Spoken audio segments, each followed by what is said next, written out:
जय हिंद दोस्तों, वंदे मातरम। हमारे जीवन में कड़वी बातों का बहुत महत्व होता है, क्योंकि असलियत में कड़वी बातें ही कई बार सच्ची बातें भी होती हैं। और सच तो वैसे भी कड़वा होता है, और सच सुनना इसीलिए कई लोग पसंद नहीं भी करते। ऋषि सुनक ब्रिटेन के नए प्रधानमंत्री बन चुके हैं, जो कि भारतीय मूल से आते हैं और भारत से उनका काफ़ी ज़्यादा जुड़ाव भी रहा है।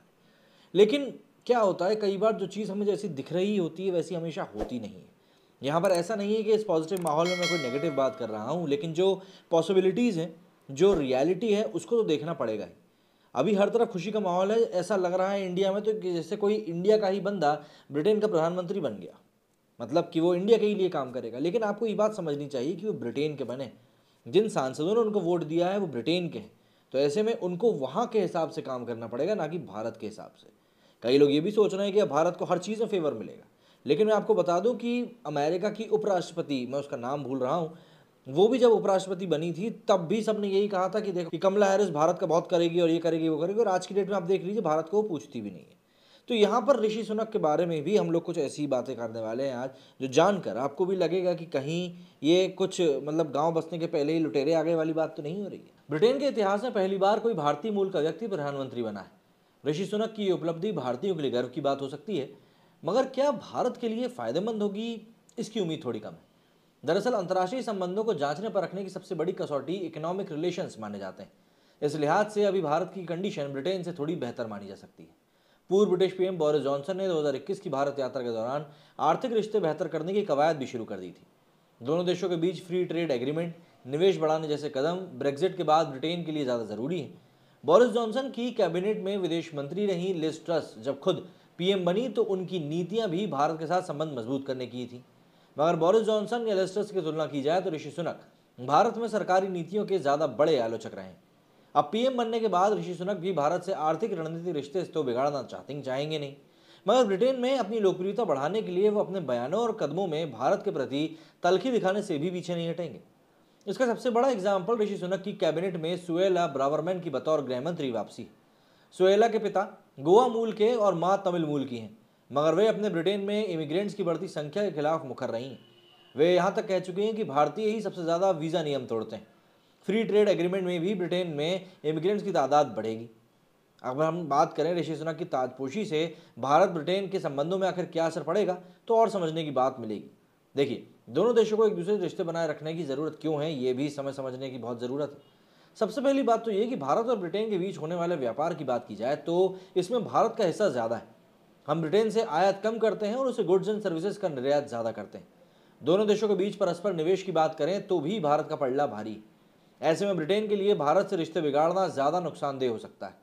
लंदन स्थित हाई कमीशन ऑफ इंडिया की अक्टूबर 2020 से सितंबर 2021 तक की ताज़ा रिपोर्ट दोनों देशों के आर्थिक संबंधों का ज़्यादा स्पष्ट रूप से जवाब देगी।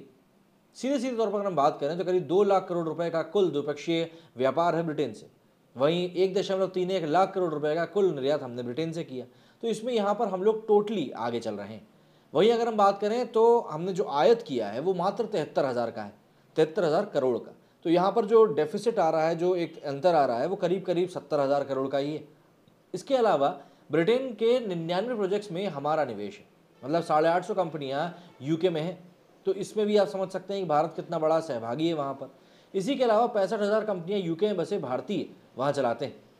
654 कंपनियों का एनुअल रेवेन्यू 1 लाख पाउंड से भी ज़्यादा है। 9,000 करोड़ से ज़्यादा का टैक्स चुकाती हैं ये टॉप कंपनियाँ। वहीं 2.25 लाख लोगों को रोजगार देती हैं टॉप कंपनियाँ। तो ये भारत का दबदबा भी दिखाता है। वहीं अगर भारत में ब्रिटेन के एफडीआई का दूसरा सबसे बड़ा जरिया देखें तो ब्रिटेन में विदेशी निवेश का दूसरा सबसे बड़ा स्रोत भारत ही। भारत में विदेशी निवेश करने वालों में ब्रिटेन का नंबर 6 है। 600 ब्रिटिश कंपनियां भारत में ऑपरेट करती हैं। 8 लाख रोजगार ये कंपनियां भारतीयों को देती हैं। यूरोपीय संघ से अलग होने के बाद ब्रिटेन की अर्थव्यवस्था अब इस बात पर बहुत ज़्यादा निर्भर करती है कि यूरोप से आगे नए बाजार तलाशे जाएं। दक्षिण एशिया में अपनी पैठ बढ़ाने की कोशिश में ब्रिटेन बहुत पहले से लगा है। भारत से संबंध गहरे करने के लिए ब्रिटेन कई कदम उठा चुका है। सबसे पहली बात करें तो एफटीए के लिए नेगोशिएशन शुरू हुआ था। दक्षिण एशिया में उसके लिए फिलहाल सबसे ज़्यादा भरोसेमंद साथी भारत ही हो सकता है, और यही वजह है कि पूर्व पीएम बोरिस जॉनसन ने भारत से फ्री ट्रेड एग्रीमेंट की पहल करी थी। जनवरी 2022 में तत्कालीन ब्रिटिश वाणिज्य मंत्री एन मेरी ट्रेविलियन की भारत यात्रा के दौरान इस एफटीए के लिए नेगोशिएशन भी शुरू किया गया था, जो कि जाहिर तौर पर बात है किसके लिए फ़ायदेमंद है, आप खुद देख सकते हैं।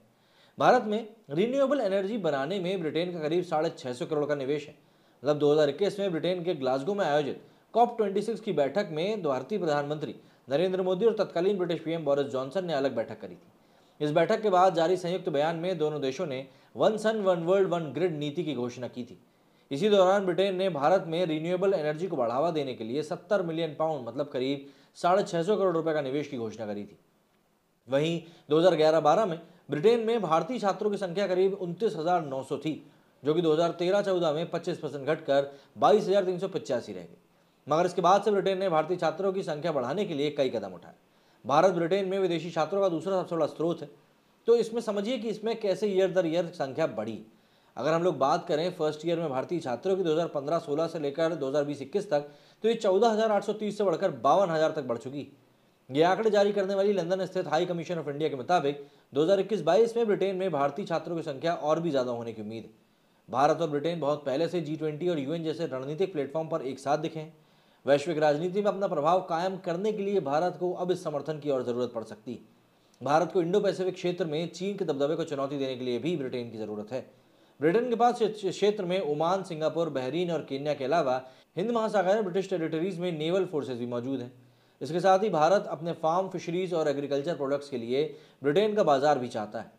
इसके लिए ब्रिटेन में ड्यूटी में छूट हासिल करने पर बातचीत जारी है। ऋषि सुनक कंजर्वेटिव पार्टी के हैं। इस पार्टी का रुख पारंपरिक रूप से भारतीय नीतियों पर तल्ख रहा है। इस तल्खी की नींव अमेरिका और रूस के शीत युद्ध के दौरान ही पड़ चुकी थी। उस दौरान ब्रिटिश पीएम रही मार्गरेट थैचर भी कंजर्वेटिव पार्टी की थी। ब्रिटेन की नज़रों में भारत पारंपरिक रूप से रूस की तरफ ज़्यादा झुकाव रखता है। हालांकि हाल के सालों में अमेरिका ने जिस तरह अंतर्राष्ट्रीय मंचों पर भारत की सराहना करी है, उससे ब्रिटेन में और खासतौर पर कंजर्वेटिव पार्टी में भारत के प्रति धारणा थोड़ी बदली जरूर है। फिर भी रूस यूक्रेन युद्ध को लेकर एक बार फिर कंजर्वेटिव पार्टी को भारतीय नीतियों की आलोचना करने का मौका मिल गया। बोरिस जॉनसन के कार्यकाल में ही कई कंजर्वेटिव नेता इस बात पर मुखर रहे कि भारत ने रूस को एक कदम की खुलकर आलोचना आखिर क्यों नहीं करी। यूएस व अन्य पश्चिमी देशों ने दक्षिण एशिया में इंडिया फर्स्ट पॉलिसी का खुलकर इजहार किया था, मगर इनके उलट ब्रिटेन पारंपरिक रूप से प्रो पाकिस्तान रहा है। इसमें भी सबसे बड़ा हाथ कंजर्वेटिव पार्टी का ही रहा है। कंजर्वेटिव पार्टी की मौजूदा फर्स्ट लाइन में जो नेता हैं, उनमें ऋषि सुनक को सबसे कट्टर माना जाता है। बोरिस जॉनसन कंजर्वेटिव नेता होने के बावजूद खुद को फ्रेंड ऑफ इंडिया के तौर पर प्रचारित करते थे। उनके बाद प्रधानमंत्री बनने वाली लिज ट्रस जॉनसन की कैबिनेट में विदेश मंत्री थी। उसी दौरान ब्रिटेन और भारत के बीच कई महत्वपूर्ण आर्थिक और सामरिक समझौते भी हुए थे। उनकी छवि भी पार्टी में भारत विरोधी की नहीं है। इन दोनों के उलट ऋषि सुनक अपनी भारतीय मूल की पहचान का इस्तेमाल तो ब्रिटेन में बसे भारतीयों को लुभाने के लिए करते रहे हैं, मगर भारत सरकार की नीतियों का खुलकर विरोध भी करते रहे। भारत पर उनके सुर हमेशा बदलते रहे। भारतीयों के बीच एक कार्यक्रम के दौरान जब उनसे उनके ससुर NR नारायण मूर्ति और उनकी कंपनी इन्फोसिस की सफलता के बारे में पूछा गया तो उन्होंने कहा कि मुझे उनकी सफलता पर गर्व है। उन्होंने अपने दम पर कंपनी खड़ी करी है और मैं चाहूंगा कि ब्रिटेन में भी भारतीय वैसी ही सफलता को हासिल करें। वहीं एक दूसरे मौके पर उन्होंने भारत की तेज आर्थिक तरक्की से ब्रिटेन को आगाह करते हुए कहा कि ब्रिटेन को इससे निपटने के लिए तैयार रहना चाहिए। फर्क यह था कि ये बयान उन्होंने जिस पब्लिक के सामने दिया उसमें अंग्रेजों की संख्या ज़्यादा थी। उन्होंने कैबिनेट में सुएला ब्रावर्मैन की वापसी करवा कर इस बात के संकेत भी दे दिए हैं कि ब्रिटिश सरकार के बयानों में भारतीय नीतियों के प्रति तल्ख बरकरार रहेगी। सुएला ने खुलकर दोनों देशों के बीच फ्री ट्रेड एग्रीमेंट का भी विरोध किया था।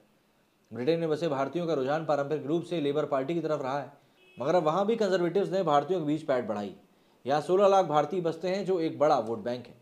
फिलहाल ब्रिटेन की संसद में 16 सांसद भारतीय मूल के हैं। इनमें लेबर और कंजर्वेटिव दोनों ही।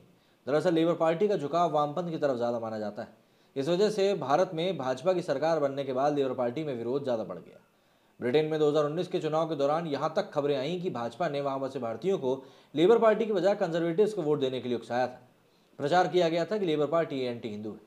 ऐसे में चाहे लेबर पार्टी हो या कंजर्वेटिव पार्टी, ब्रिटेन की राजनीति में भारत सरकार की नीतियों का विरोध दोनों तरफ मौजूद है।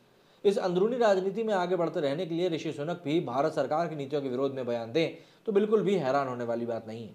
मगर इन बयानों से आगे रिश्ते बिगाड़ने का कोई भी कदम भारत के साथ ऋषि सुनक भी अफोर्ड नहीं करना चाहेंगे, क्योंकि भारत के साथ संबंध बिगड़ने का मतलब यही है कि वैश्विक स्तर पर खुद की आलोचना को झेलना। तो ऐसे में आने वाले समय में ऋषि सुनक भारत के लिए कितने फायदेमंद साबित होते हैं, ये वक्त हमें ज़रूर बताएगा। लेकिन हाल फिलहाल में ये खुशी का मौका तो मुझे बिल्कुल भी दिखाई नहीं देता, सिर्फ और सिर्फ ऋषि सुनक के ट्वीट को देखते हुए। मेरी इस वीडियो में फिलहाल इतना ही। जय हिंद, जय भारत।